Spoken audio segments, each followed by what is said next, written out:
Yo guys, check kamusta mga idol. So ayan, mag-update tayo ngayong Monday. Grabe mga loads. Alam nyo, kaninang umaga nakakainis mga idol kasi ah nag-trade tayo mga lodi. At alam nyo ba na nangyari na naman mga idol. Ang kinakainisan ko na madalas ginagawa ng mga crypto exchange at ng mga, hindi ko alam kung sinasadya nila to eh. Kasi nangyari na to dati, di ba, nung flash crash. Yung nangyari yung flash crash, marami nagreklamo, hindi lang sa Bitget, o hindi lang sa, halos lahat ata eh. Ganun yung nangyari, na walang makaposition o makabay habang nasa deep, no, yung sobrang lalim nung drop. Ganun din, eto hindi ko alam kung sinadya o ba't ganun nangyari, hindi ko rin alam, tinatanong ko yung sarili ko. Kitang-kita ko to mga lodi, itong candle na yan. Kasi kadarating ko lang yan, sumupo ko rito, inatid ko si Boy WhatsApp sa school eh. Umupo na ako, tumingin na ako sa chart, tumingin na ako. So, biglang nakita ko nag-drop to. Sabi ko, oh my goodness, kailangan ko maka-position dito. So, syempre, pumusisyon ako. Tinry ko maka-position dito sa 1.95. Hindi ko magat. Parang nag-lag yung something. Tapos ginawa ko, ni-refresh ko ngayon. Pag refresh ko, dumabas na tong isang kandila na to. Pero nandito pa rin siya sa 1.96. Sabi ko, pwede na to. Pagka click ko ngayon, siguro mga ilang segundo something, mga ganun. Naghintay pa ako eh. Kumagat na. Gumana siya, chiching. So, narinig ko na, sabi ko, pumasok na. Pero, pagtingin ko nandito sa taas yung position ko, sabi ko, what the? Ba't ganun? Sabi ko ganun. As ang malas pa niyan, nabisit pa ako niyan kasi 'di ba dito siya kumagat. Biglang dalawang negative, dalawang drop pa yung biglang candle na nakita ko. Sabi ko, taragis yan. Ano ba nangyari? Sabi ko ganun. So, malas ah. Pero sabi ko, hindi, mo na. Naglagay na lang. Unang stop loss ko kasi dito na banda. Ayan dyan. So, sabi ko, pag umabot yan dyan, puposition na lang ulit ako. Kaya lang, hindi na siya umabot. So, mga tangat na siya, ganyan. Tagal niya na. So, yun. Ngayon, nandito na siya ngayon. At may lock profit na tayo na $18 mga lodi. So kahit anong mangyari, panalo na tayo ng 1,000 pesos plus dito. Pero sa kumbaga parang hinayang ako, sayang. Imagine kung nandito ako nakaposition, ang laki na sana ng lock profit ko. Siguro baka mga nasa 40. O di ba? O kaya 50 USDT sana yung sure natin na lock profit. Kaya lang wala eh. Pero syempre, ganun talaga. Hindi ko alam kung ba't nangyari yung ganun.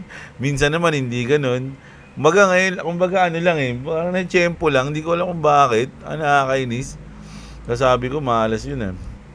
So ngayon, ongoing tayo, 31 USDT. Profit natin. Pero lock profit ko na yun, 18. So once na bumaba yun dyan, pwede na ako ulit mag-abang. No, sana hindi muna bumaba. Dumire-diretso na siya. No, so ayun, grabe. Nainis ako kanina. Sabi ko, pasok na sana dun ah. Binadrip ako dun ah, mga lodi ah. So, bago ang lahat mga lods, palike muna ng ating video. So, magbabalita na tayo ngayon. Like the video.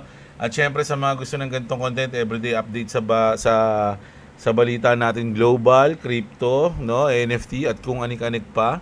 Mag-subscribe na kayo sa channel natin. Pero bago tong news na to, dito muna tayo sa Fear and Greed natin. Grabe, number 16 na. No? Kanina nga, yung unang na-search ko nito, nakalagay 10 eh. 10? Sabi ko, super extreme fear na yun ha. Sabi ko ganun. So ngayon, nasa 16, which is super extreme fear pa rin to. Dahil 16 mga lodi, so sabi nga nila, once na maraming fear, dun ka maging greedy, di ba? Kasi syempre, takot sila. So yun yung pinaka-chance, signal mo, no, ng chance mo na mag-profit, no, pag magbubodega ka. So ayun, pero ayan, nasa 16 tayo ngayon mga lodi, 4 hours ago to mga lodi. So check na muna natin yung mga balita natin.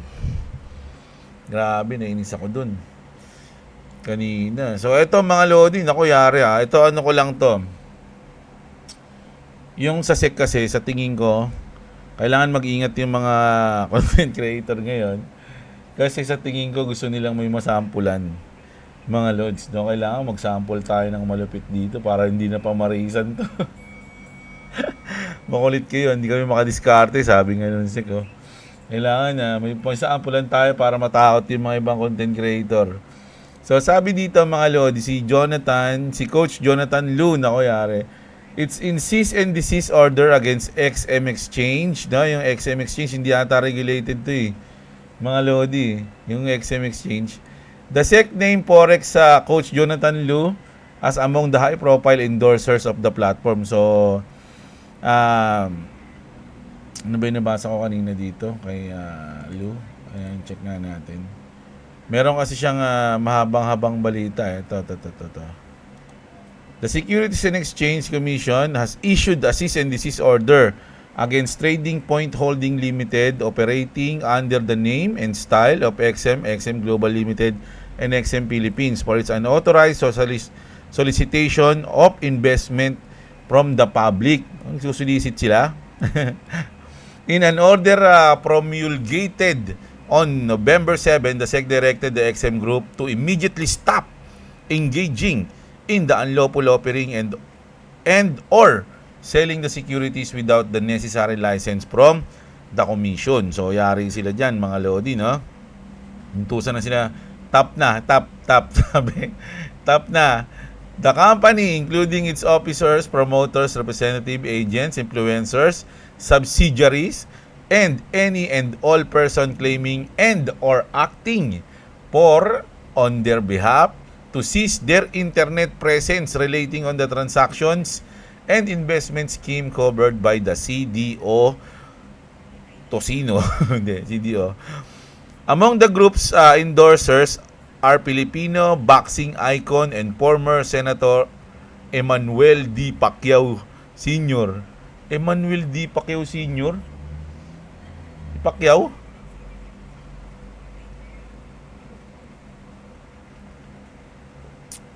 And Forex coach and trader Jonathan Lu Reyes. Nako, dito tayo magkakasubukan. Kaya nyo ba si Manny? Kaya nyo ba si Manny? Nako, pag yan nasampulan nyo, matindi kayo. Mga idol, no? Kasi ang iniisip ko kasi, yung SEC, talagang may to. Kumbaga naghahanap siya ng example para matakot yung ibang influencer na kailangan sampulan natin tong mga sutoy na to. Hindi tayo binabaliwala lang tayo, kailangan sampulan natin. Magpakulong tayo, may kasuhan tayo something. O ngayon, paano ba yan? Mga lods, kaya nyo ba si Manny? Siguro kaya lang nila si Jonathan Lu.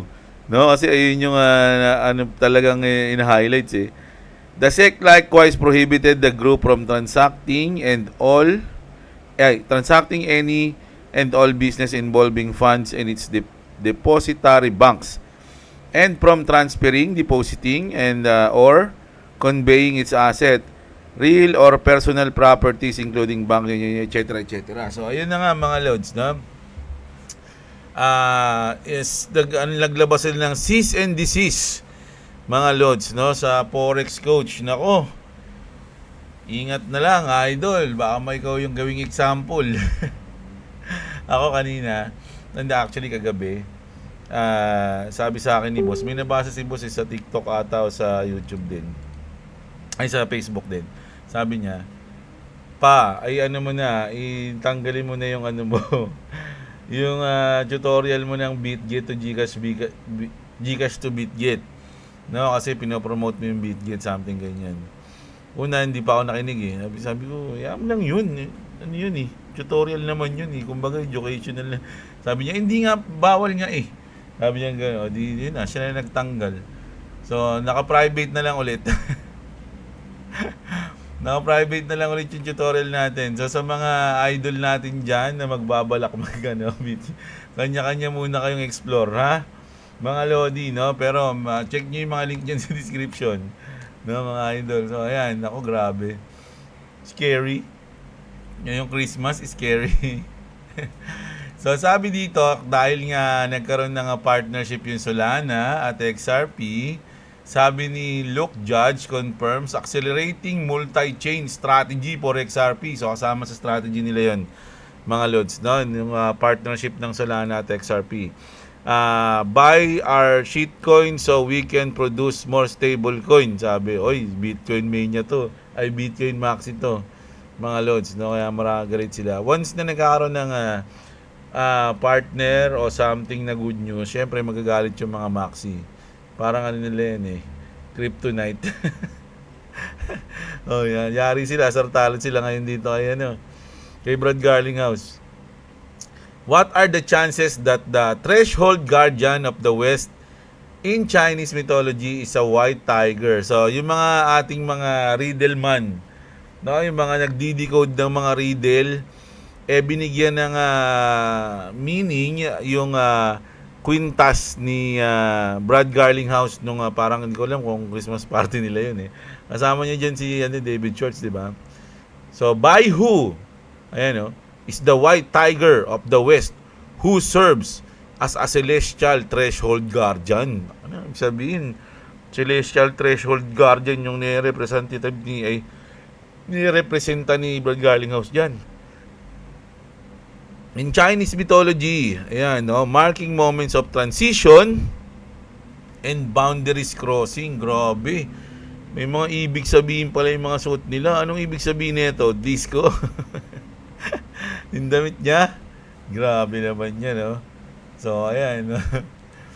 Tapos, another one by CEO Brad Garlinghouse says, no chance the asset class remains this small by 2026. Parang sinabi niya lang na malabo maging mababa yung presyo niyan sa 2026, di ba?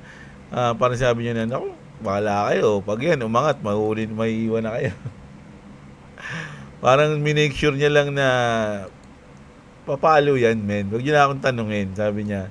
Papalo yan kasi no chance na na magiging ganyan lang siya kaliit sa 2026. Ang dami nating mapagtatagumpayan, mga lodi. Sabi niya ganun, no? Sabi ngayon dito ni it's happening na. Kaya nga it's happening na, mga lods yung laging commercial ng Ripple, no? So ayan, nilabas nila yan. Pero ito ang isa sa mga malupit na news natin, no? Kilala niyo na to, alam ko nabanggit ko na to sa inyo, si Rosie Rios, no? XRP's primary purpose is facilitating cross-border payments while other cryptos find their value in speculation. China's latest move brings this point home. So sabi kasi mga lodi, lahat naman ng coins kahit mga shitcoins pwede magkaroon ng price na malupit, no? May presyo yan. Na? Kunyari, mga nandito sa top 300, no? Ayan. Top 300, no? May mga presyo yan, no? Itong magkano to? $74. Ay, hindi, market ka pala yan. Magkano ito? Ito pala yung price niya, 0.3. Wala pa mga $1 dito. Ito, magkano to? 0.2. Ayan. Pero may price yan. Mga lodi, Illuvium. Isipin nyo, Illuvium, $6. Pero ang tanong, mga lodi, may value ba? No? Lahat ng coins pwede magkaroon ng price. Pero ang tanong, anong value niyan? Anong value ng coins mo? No? Anong halaga ba niyan? May ano ba yan? May galaw ba yan? May tatagos ba yan? Yung mga wordings niyan, tatagos ka ba? Good afternoon, sabi dito, no? If XRP were a scam, why would a former treasurer join Ripple's board? Read between the lines, they won't tell you. So ito kasi mga lodi, si Rosie Rios pala. Dati siyang former treasurer pala ng US government, mga lodi. At alam niyo ba alam ko meron siyang pirma sa mga dollar, ganun siya kalupit, mga lods, no? Sabi nga dito, pact. Rosie Rios is not a symbolic appointment. She represent the center of US Monetary Authority, mga lodi. Pagdating sa pera, siya yung nagre-represent niyan pagdating sa US. Rosie Rios is not a politician. She is not a lobbyist. She is not a crypto personality. She is the former 43rd Treasurer of the United States, whose literal signature is on over 1.7 trillion of circulating US currency during her tenure, no? So kumbaga, nung nakaupo siya, yung 1.7 trillion na pera, meron siyang pirma dun, mga lods, no? So kumbaga, hindi siya basta-basta Her domain of authority included Bureau of Engraving and Printing, US Mint, Fort Knox, oversight of nationwide currency supply, issuance and coinage policy, deep involvement in economic revitalization programs, national reserve and liquidity framework. So napakadami mga idol, no? When someone this authority joins the board of Ripple, it's a signal. Ripple are operating inside the realm of US sovereign monetary legitimacy, not outside it, no? So ganun parang kumbaga isa si Madam, no? Isa si Madam Rosie Rios ng simbolo na yung Ripple o yung XRP nagtatrabaho na inside o nasa loob na mga lodi na hindi na pinapaalam sa inyo kung ano nangyayari. 'Di ba? Ganun katindi si Madam Rosie Rios, mga idol, no? So grabe. Check natin si Madam. Alam ko meron siyang video na sinasabi niya na na malupit siya eh. Saan yun? Wait lang Ayan, to. Crypto has been in the news time and time. Crypto has been in the news time and time again, and I just want to share that I am on the board of Ripple. See? I am on the board of Ripple, sabi niya. Time and time again, and I just want to share that I am on the board of Ripple. Ripple is XRP. And so when people ask me the question, why did you join the board of Ripple? I joined the board of Ripple because XRP serves a purpose. Ayun yung sinasabi ko mga lods, no, na anong value ng coins na hawak-hawak mo ngayon? Parang ganun. It's a function that facilitates cross-border payments. It's not some store of value, kind of arbitrary value that is not pegged to anything. This is actually what legitimate financial institutions use, specifically for cross-border payments. So instead of days and dollars, it's seconds and cents. And that is the future, in my opinion. Grabe, no? Imagine mga idol, nasa board siya ng ng Ripple. No, si Madam Treasurer, mga idol, no? So ang lupit niyan, mga lods. No? Kumbaga for me, dun pa lang panalo ka na eh. Di ba? Kumbaga dun pa lang malalaman mo na yung Ripple o yung XRP hindi ganun-ganun lang. 'Di ba? Na kung ano yung sabihin ng mga maxi, maniniwala na agad kayo. Ay ko nga sa inyo, mag-research kayo mga lods eh. No, kung sino pa yung mga katulad ni Madam Rosie Rios, hindi lang siya. No, yung mga kasi ito parang sabihin na natin to eh. Parang importanteng tao na to mga lods eh. Marami pang ganun doon na nasa loob ng XRP na hindi lang natin alam. Hindi, marami. Mga idol, mga sikat na tao, mga marilupit, mga lods, no? Straight from the horse's mouth, mga lodi, si Christine Lagarde. Kilala niyo ba si Christine Lagarde, mga idol? President of the European Central Bank, mga lods, no? Sinabi niya na Bitcoin has no value and it's not a digital gold. XRP sa done deal. O, yun yung sinabi, mga lodi. No, kasi ito si Christine Lagarde, mga lodi. Talagang matagal na to. Kumbaga, niya, paborito niya yung Ripple eh. Siya nga nagsabi nung na magkakainan kayo, parang gano'n. Paano ba, may iba kasi yung niya dun eh. Ibig sabihin niya dun eh. Dahil lang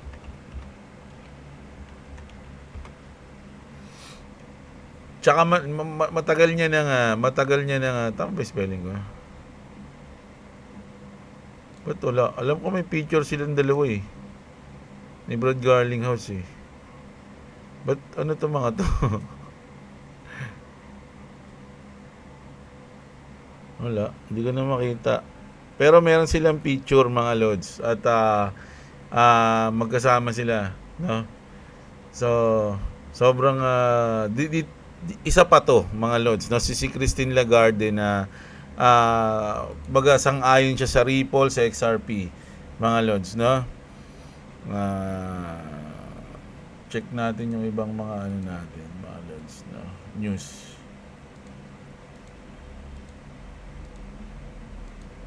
Coin Bureau. Baka may bago.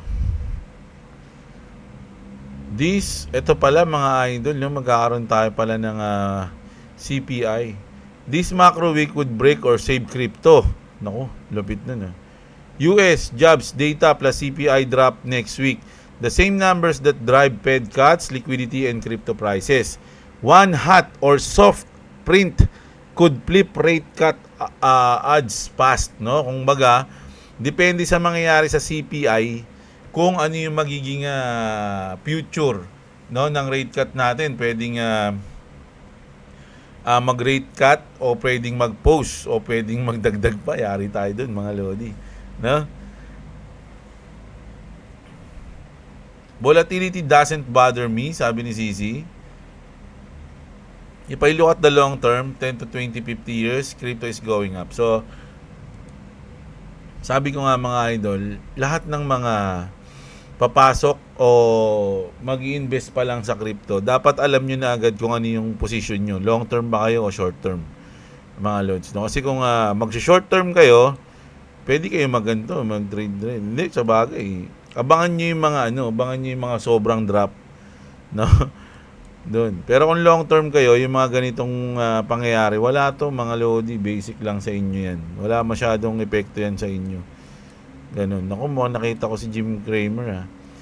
Jim Cramer once said, I sold my crypto. Announce it right here. I'd never touch crypto. Not in a million years. Dati to mga lodi. Hindi niya to ngayon sinabi. Dapat niya, hindi na siya nag-crypto eh. Parang hindi na nasama yung crypto sa mga post niya eh. Korean Vivo Power launches a 300 million Ripple equity fund targeting South Korea as XRP drops over 11% in a month. So grabe no, 300 million dollars, no? So yung Korea, Japan, China, Germany, ayan yung mga talagang solid sa XRP mga lodi, no? So ayan, grabe. Ayun lang muna yung news natin. Gusto ko lang sana ibalita talaga sa inyo yung yung nangyari ngayon sa chart mga lodi, no? Pero overall mga lods, no? Ingat mga influencer diyan, mga idol, at syempre yung update natin sa XRP mga lods, no? So ayun lang muna mga lodi, at bawi tayo mamayang gabi. Medyo napapansin nyo nagpo-post ako. Sinisipon kasi ako mga lods eh. Parang nagkakasakit pala ako. Medyo sumasama yung pakiramdam ko mga lods, no? So yun, kita-kits tayo mamaya mga lodi. Magandang araw sa inyo mga kapatid. At What's up, what's up? yun, so huwag nyo palang kalimutan mga lods, no? Mag-subscribe kay Clovis Gaming. Lapit na yung kanyang raffle, no? Subscribe kayo sa kanya at may chance kayo manalo ng 500 pesos bago mag Pasko. Mapipili siya ng 5 tao. So ayan, kita-kits mga lodi, at ito may sasabihin pa daw. Also, not close to 500, but thank you all so much for 400. This is actually the second time I said this, but thank you, like 4 videos, 400 subscribers, bro. Thank you guys. Bye anyways.